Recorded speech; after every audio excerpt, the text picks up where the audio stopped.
Je continue donc la lecture du catéchisme de Trente sur les sacrements et nous sommes dans la partie de la forme du baptême, c'est-à-dire que nous sommes baptisés au nom du Père, du Fils et du Saint-Esprit.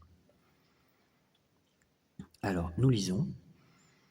Ainsi que les prêtres l'enseigneront en termes très clairs et à la portée de tous, que la forme essentielle et parfaite du baptême est dans ces mots « Je te baptise au nom du Père et du Fils et du Saint-Esprit ». C'est en ces termes, en effet, qu'elle fut donnée par Jésus-Christ, notre Sauveur et notre Dieu, lorsqu'il dit formellement à ses apôtres « Allez, enseignez toutes les nations, baptisez-les au nom du Père et du Fils et du Saint-Esprit ».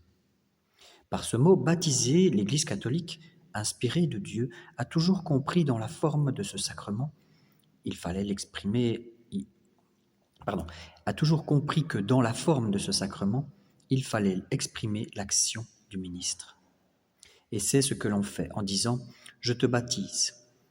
Mais outre les ministres, il fallait encore exprimer et la personne qui reçoit le baptême et la cause principale qui produit le sacrement. Voilà pourquoi l'on ajoute le mot « te baptiser » et le nom de chacune des trois personnes de la Sainte Trinité, de sorte que la forme entière et complète du sacrement est renfermée dans ces paroles que nous venons de citer.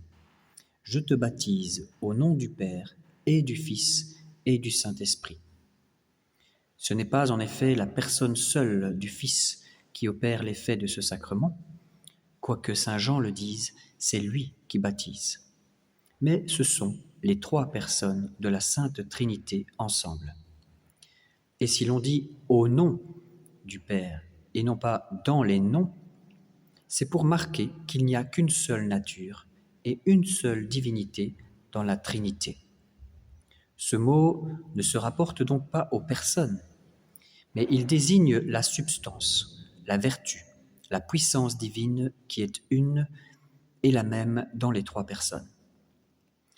Dans cette forme que nous venons de donner, comme entière et parfaite, il y a des mots tellement nécessaires que l'on ne pourrait les supprimer sans détruire la validité du sacrement, mais il y en a d'autres qui ne sont pas aussi essentiels et dont l'omission n'empêche pas la validité.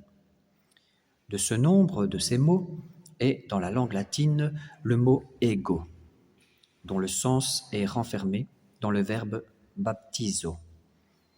Et il y a plus. Les églises grecques ont varié la tournure et sont dans l'usage de supprimer complètement ce pronom, persuadées qu'il n'était pas nécessaire de faire mention du ministre. Ainsi, dans ces églises, on se sert généralement de cette forme, la citation « Que le serviteur de Jésus-Christ soit baptisé au nom du Père et du Fils et du Saint-Esprit », au lieu de « Je te baptise ». Ces paroles suffisent pour que le sacrement soit conféré validement. Le concile de Florence en a ainsi décidé. Et en effet, elles expriment assez clairement la vraie propriété de ce sacrement, c'est-à-dire l'ablution qui se fait réellement quand on les prononce. Si l'on est obligé d'avouer qu'à un moment donné, les apôtres baptisaient seulement au nom de notre Seigneur Jésus-Christ, nous devons tenir pour certain qu'ils ne l'ont fait que par l'inspiration du Saint-Esprit.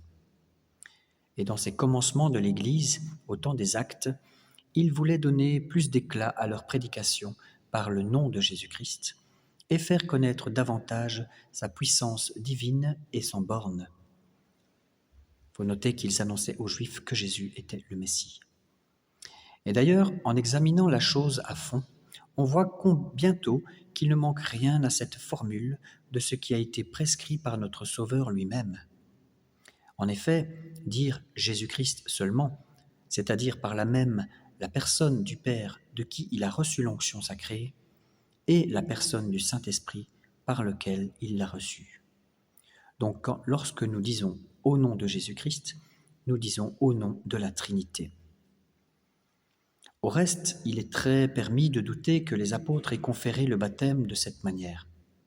Saint Ambroise, Saint Basile et plusieurs autres pères d'une sainteté et d'une autorité considérables croient que ce baptême donné au nom de Jésus-Christ n'est autre que le baptême institué par Jésus lui-même et qu'il fut ainsi appelé pour le distinguer du baptême de Jean, sans qu'il s'ensuive que les apôtres se soient écartés pour le conférer de la forme ordinaire et commune qui exprime distinctement les trois personnes.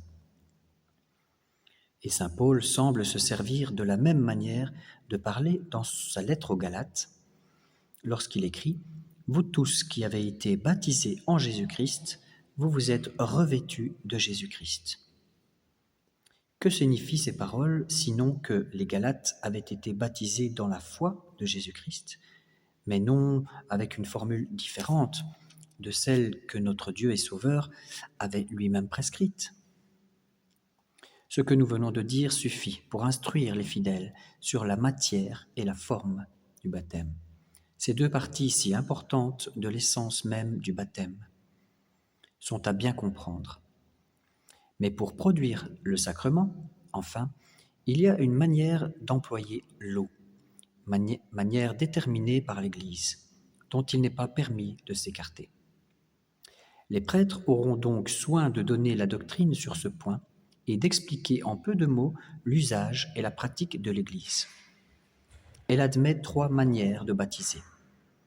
Ou bien en plongeant dans l'eau ceux que l'on baptise, ou bien en versant l'eau sur eux, ou enfin en les arrosant par aspersion.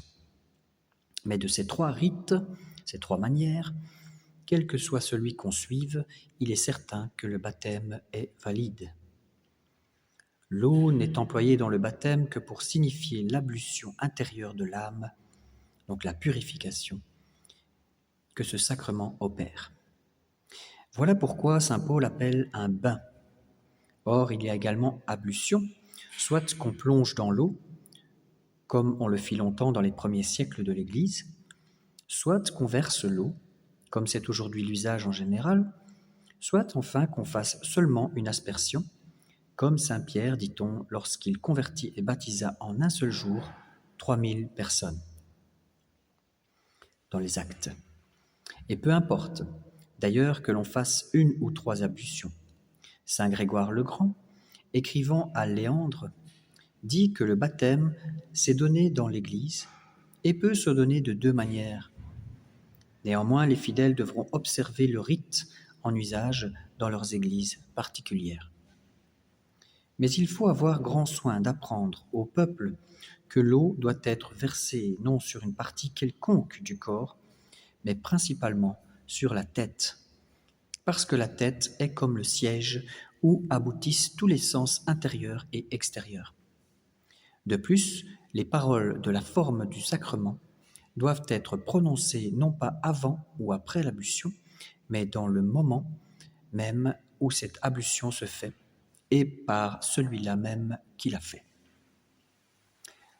Au nom du Père, du Fils et du Saint-Esprit. Amen. Voilà, abonnez-vous, partagez pour la gloire de Dieu et le salut du monde.